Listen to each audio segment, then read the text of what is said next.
আমার বন্ধু চিকন কালিয়া দেখো আসিয়া। তো পাতায় পাতায় হাঁটতে পারতেন বলিয়াই তার নাম হয়েছিল পাতা। কলেজ টলেজ নেই, স্কুল হাই স্কুল, আছে। মানে পাঠশালা স্কুল আছে, এমই স্কুল আছে আর হাই স্কুল আছে। এই জিপির নামটা হচ্ছে আঙ্গুরা।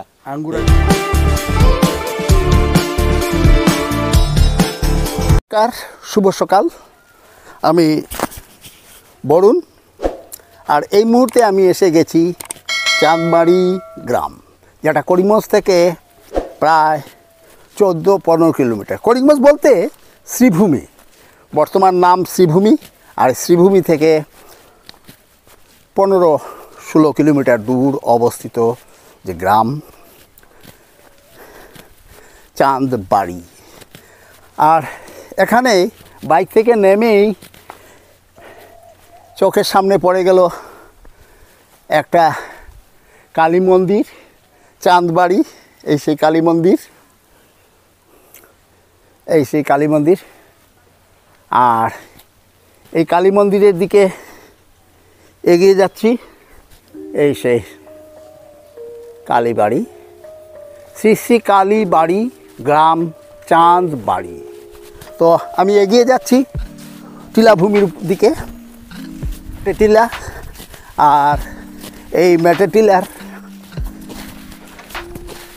ওপরেই রয়েছে সেই কালীবাড়ি। তো কথা প্রসঙ্গে আমি বলে নেই, আজ থেকে প্রায় 30 বছর আগে আমি এই গ্রামে এসেছিলাম। এই গ্রামের তখন রাস্তাঘাট তেমন ছিল না, ঝাড় জঙ্গল। আর এই হলো পরিবেশ।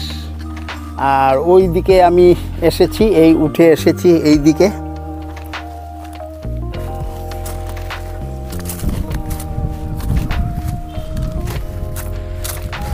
ঢোকার মুখেই বাম দিকে রয়েছে রূপসী গাছ। আর এই সেই বিরাট রূপসী গাছ। আর পাশেই রয়েছে বাড়িঘর। তো আমি এগিয়ে যাচ্ছি কালী মন্দিরের দিকে। কালী মন্দির খুব সুন্দর একটা জায়গাতে, পাহাড়ি টিলাভূমি, আশপাশে ঝাড় জঙ্গল এখনো রয়ে গেছে। তো কল্পনা করুন আজ থেকে 30 বছর আগে এই জায়গাটা কেমন ছিল। এই সেই কালীবাড়ি, ঝাড় জঙ্গল, আশপাশ গভীর জঙ্গল।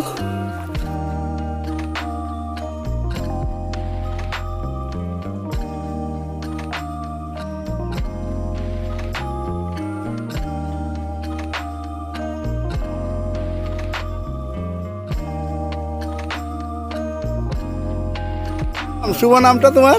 বিশ্বজিৎ নাথ। বিশ্বজিৎ নাথ। আমি পেয়ে গেছি এই বিশ্বজিৎ নাথ। বিশ্বজিৎকে নিয়ে আমি এগিয়ে যাচ্ছি ওই টিলাভূমির দিকে। অনেক উঁচু না? আচ্ছা আচ্ছা। তো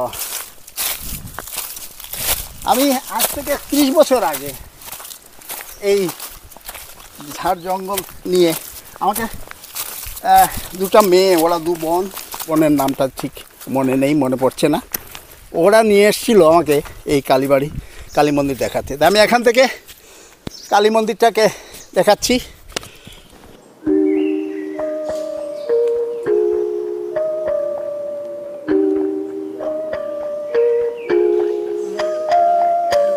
করিমগঞ্জ শহর থেকে প্রায় 16-17 কিলোমিটার দূর পাড়াগা। এই পাড়াগার মাত্রা জঙ্গলভূমি, জঙ্গলভূমির মধ্যে রয়েছে এই কালী মন্দির। অপূর্ব। আর সত্যি কথা বলতে কি, এইসব পরিবেশে আসার সঙ্গে সঙ্গে মনটা একটা অন্যরকম, অন্য জগতে চলে যায়।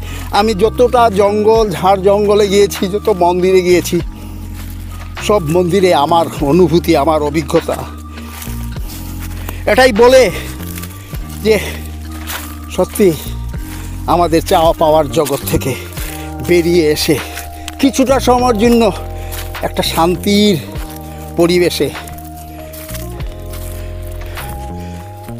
অবস্থান করা সত্যি অপূর্ব অপূর্ব সেই অনুভূতি।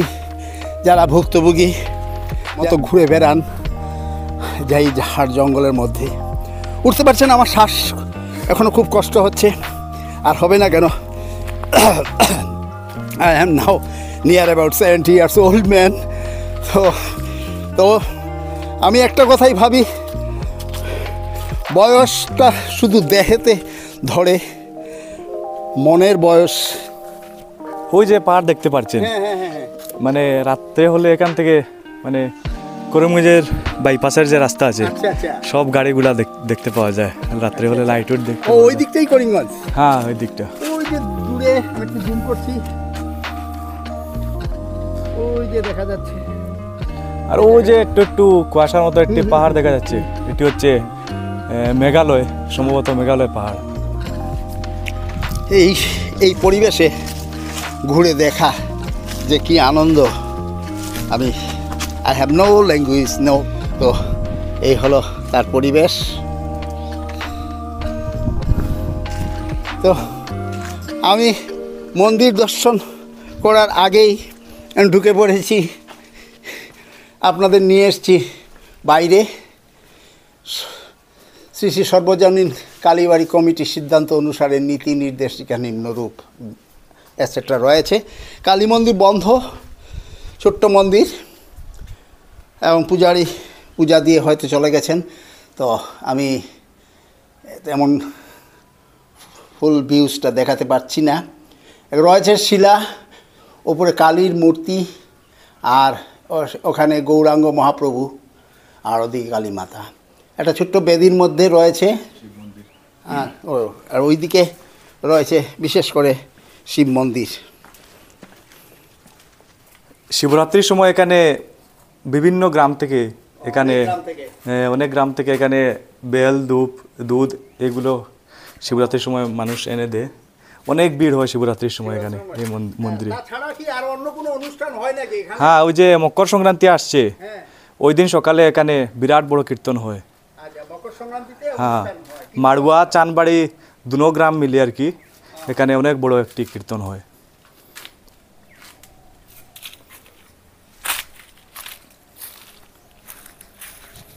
আর ওটা বোধহয় রান্নার ঘর-টর।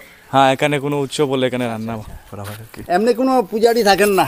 পূজারি আছে। পূজারি আছেন, ও পূজা দিয়ে চলে যান। হ্যাঁ, তো যা বুঝতে পারলাম, সত্যি চারিদিকে ঝাড় জঙ্গল একই রকম রয়ে গেছে।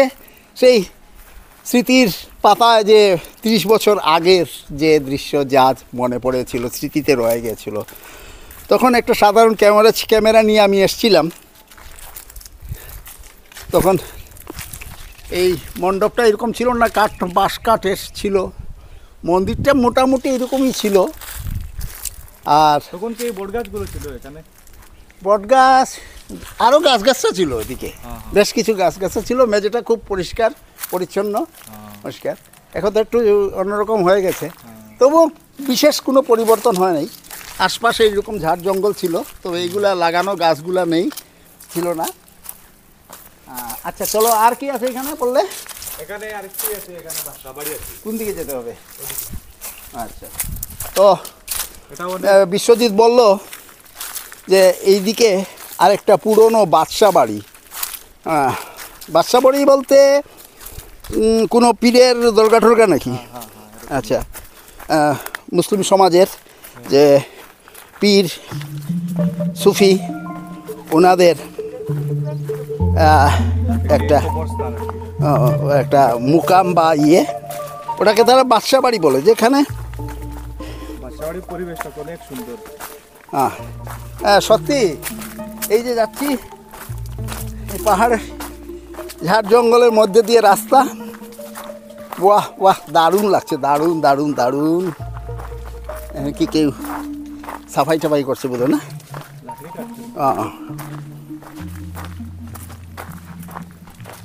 এদিকে এদিকে মাড়ুয়া গ্রাম যে বলেছিলেন আপনি, হ্যাঁ হ্যাঁ হ্যাঁ হ্যাঁ মাড়ুয়া গ্রাম এদিকে গেলে এদিকে গিয়ে আবার সামনে যে মারুয়া গ্রাম, সেই গ্রামে যে বাড়িতে আমি এসেছি। দেখুন এটা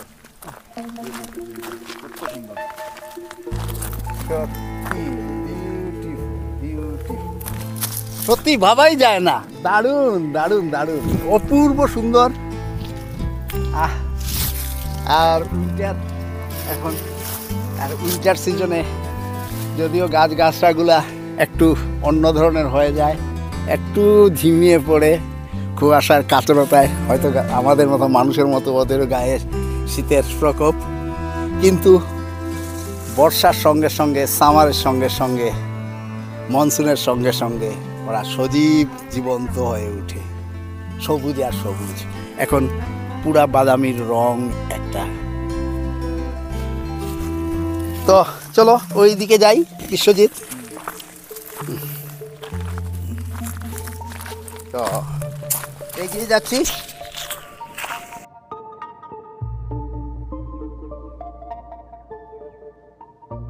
আমি এগিয়ে যাচ্ছি এই ঝাড় জঙ্গলের মধ্যে দিয়ে, সেই বাসা বাড়ি।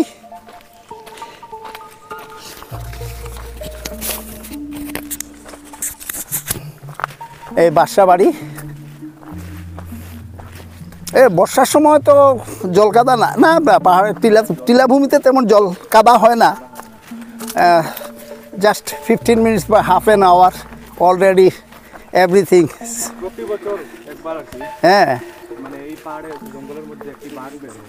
আচ্ছা আচ্ছা, এই জঙ্গলে, হ্যাঁ আচ্ছা অনেকবার ফরেস্ট ছিল ধরার জন্য, আচ্ছা এটা আমরা ছোটবেলা থেকে শুনে আসছি যে প্রতি বছর একবার একটি বাঘ বের হয়।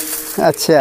এখনো তো আমরা বোধহয় অলরেডি এসে গেছি, সামনেই মুকাম বাসা বাড়ি। বাসা বাড়িতে মানুষ আছে নাকি কেউ? না। আচ্ছা আচ্ছা, এখানে কি কবর টবর দেওয়া হয় নাকি? না, সত্যি অপূর্ব সুন্দর, অপূর্ব অপূর্ব লাগছে। দ্যাট এই ফিলিংসটা আমি বর্ণনা করতে পারবো না, এই যে একটা অন্যরকম অনুভূতি। তো অলরেডি সেই বাসা বাড়ি এসে গেছি। এই বাসা বাড়ি আশপাশ দেখা যাচ্ছে গাছগাছড়া। খুব কালী মন্দির আর বাসা বাড়ির খুব একটা ডিফারেন্স নয়, দুই টিলাভূমির চূড়াতে অবস্থিত এই বাসা বাড়ি। আচ্ছা বিশ্বজিৎ, এই বাসা বাড়ির মানে বিশেষত্বটা কি? এখানে কোনো পীরের আর কি সমাধি হয়েছিল আর কি। আচ্ছা আচ্ছা, কোনো পীরের সমাধি হয়েছিল এখানে ভিতরে। আচ্ছা আচ্ছা, মাজার যেটাকে বলা হয়।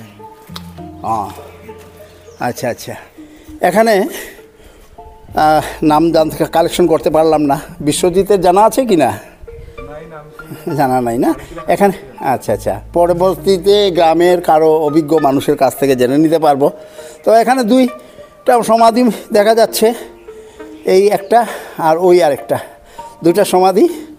আর এই পীর বাবার দেবী সমাধি স্থলটাকে যে বাসা বাড়ি নামে পরিচিত। আর এই হলো তার পরিবেশ, তার আশপাশ।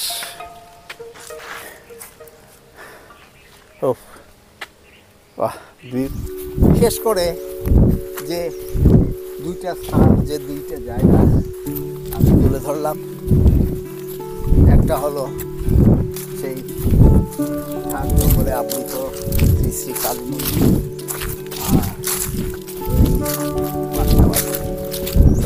আর চারপাশে জঙ্গল, জঙ্গল, টিলা, একটা সুন্দর ছোট্ট গ্রাম, অথচ প্রকৃতি যেন উজাড় হাতে দান করেছেন, তার রূপসজ্জাকে সাজিয়ে তুলেছেন। আপনি মাড়ুয়া গ্রামে কার বাসা থেকে ছিলেন?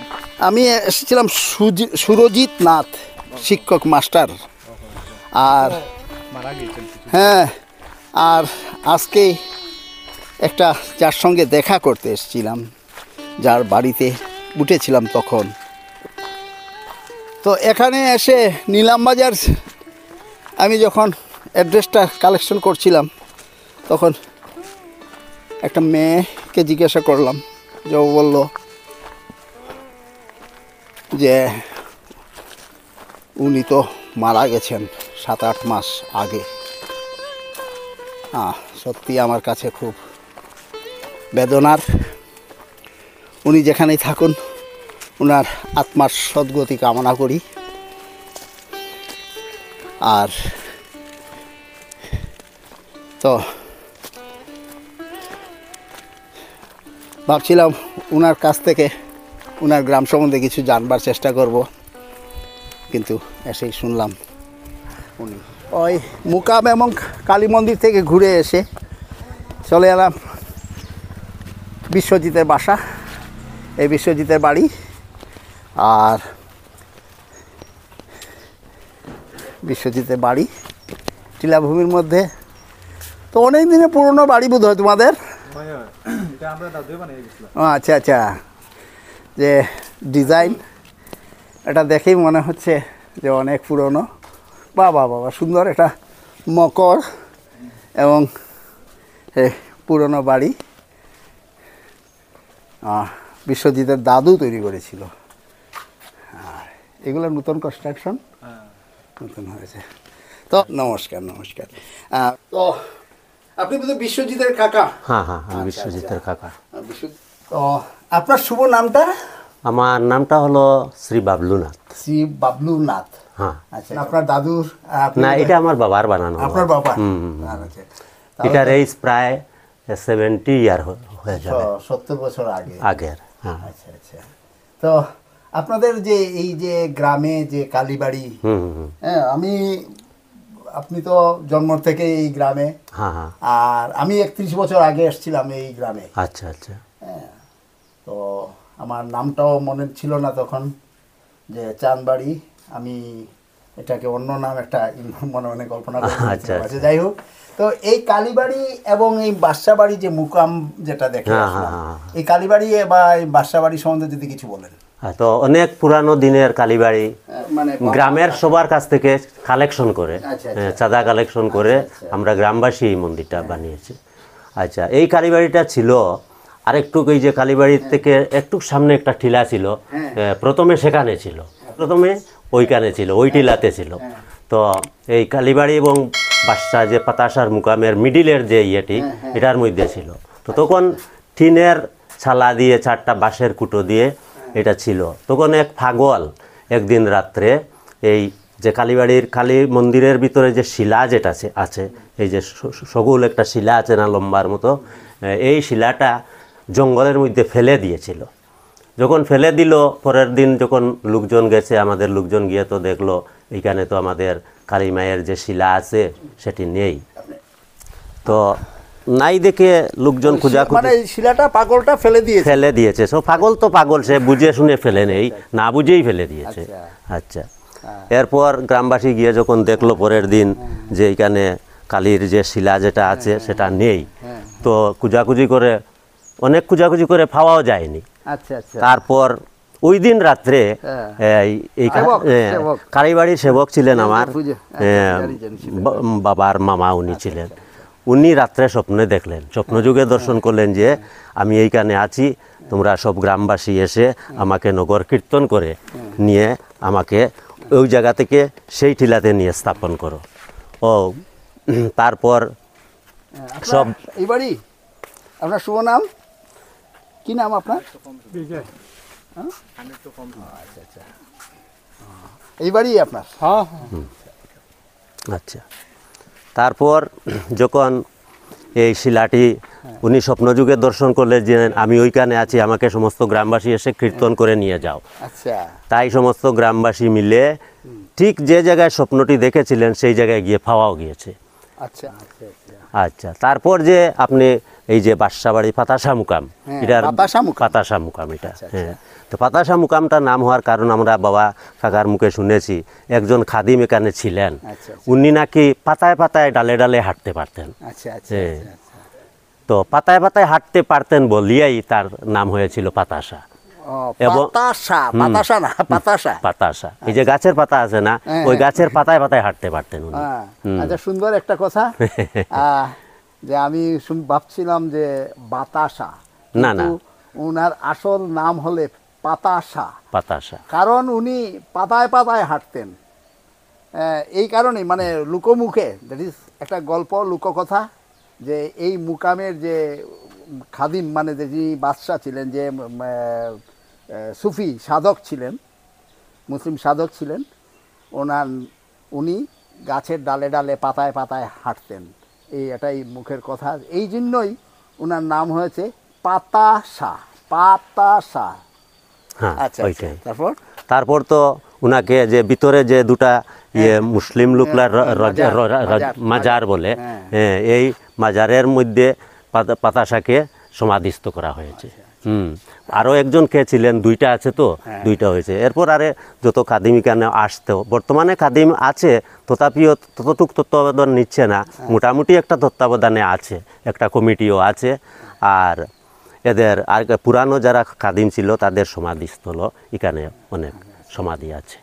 কাকু, ওনার কাছ থেকে জানতে পারলাম এই কালী মন্দির এবং যে মুকাম, পাতাসার মুকাম, এই পাতাসার মুকাম সম্বন্ধে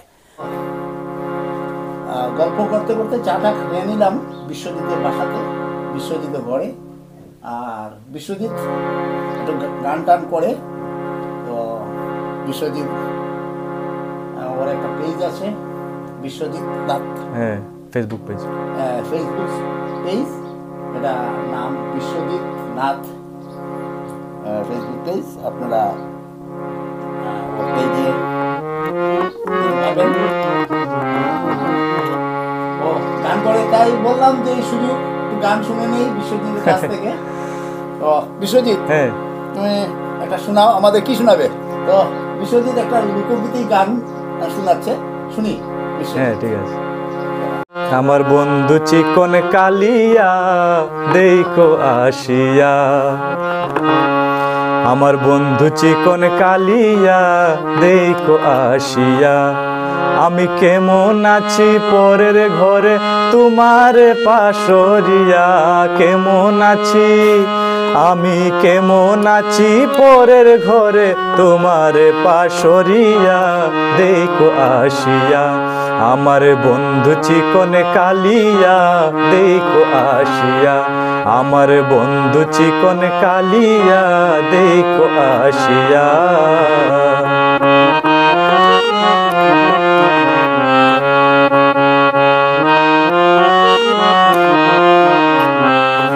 যদি দেখার ইচ্ছা হয় তোমার নিঠুর মনে লয়, কালিন্দির ওই ঘাটে আইসো দুপুরের সময়। যদি দেখার ইচ্ছা হয় তোমার নিঠুর মনে লয়, কালিন্দির ওই ঘাটে আইসো দুপুরের সময়। আমি জল ভরিবার ছল করিয়া দেখব নয়ন ভরিয়া, জল ভরিবার, আমি জল ভরিবার ছল করিয়া দেখব নয়ন ভরিয়া দেখো আসিয়া, আমার বন্ধু চিকন কালিয়া দেখো আসিয়া, আমার বন্ধু চিকন কালিয়া দেখো আসিয়া।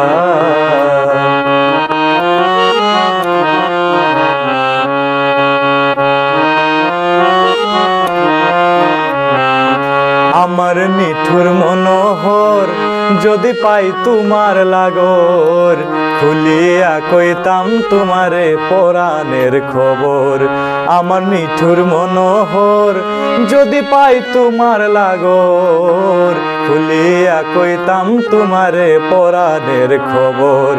আমি প্রেম ফাঁসি লইয়া গলে যাই গো যদি মরিয়া, প্রেম ফাঁসি, আমি প্রেম ফাঁসি লইয়া গলে যাই গো যদি মরিয়া দেখো আসিয়া।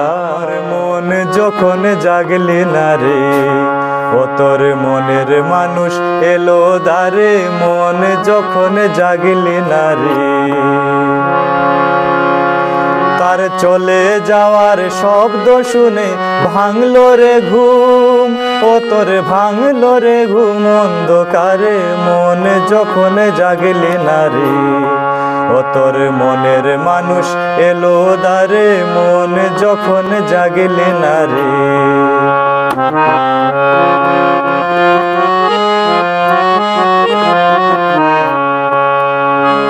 মাটির পরে আঁচল পাতি একলা কাটে নিশীত রাতি, মাটির পরে আঁচল পাতি একলা কাটে নিশীত রাতি। তারে বাঁশি বাজে আধার মাঝে, বাঁশি বাজে আধার মাঝে, দেখি না যে চোখে তারে মন যখন জাগলি না রে। ও তোর মনের মানুষ এলো দ্বারে মন যখন জাগলি না রে। তোর মনের মানুষ এলো দ্বারে মন যখন জাগলি না রে।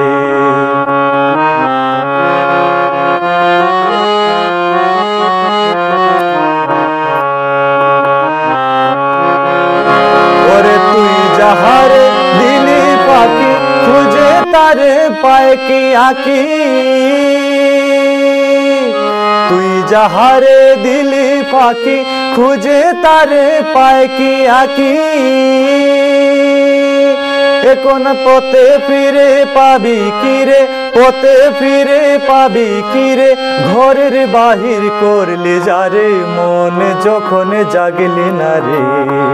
ও তোর মনের মানুষ এলো দ্বারে মন যখন জাগলি না রে।